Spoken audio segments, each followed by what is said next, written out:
كتب عليكم القتال وهو كره لكم، وعسى أن تكرهوا شيئا وهو خير لكم، وعسى أن تحبوا شيئا وهو شر لكم، والله يعلم وأنتم لا تعلمون.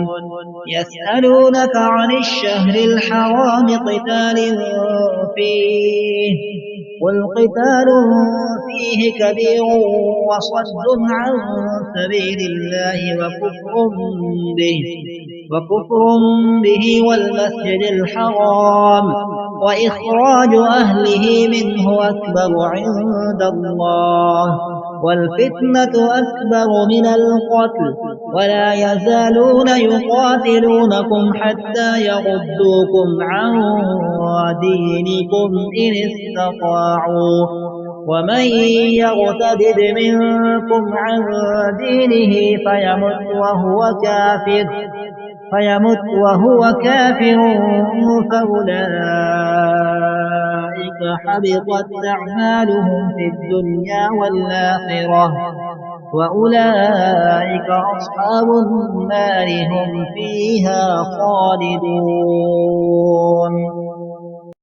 إن الذين آمنوا والذين هاجروا وجاهدوا في سبيل الله أولئك يرجون رحمة الله، والله غفور رحيم.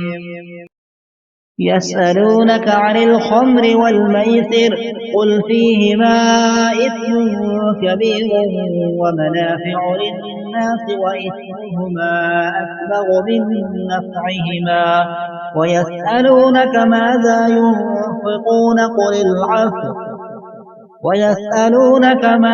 ينفقون قل العفو، كذلك يبين الله لكم الآيات لعلكم تتفكرون في الدنيا والآخرة.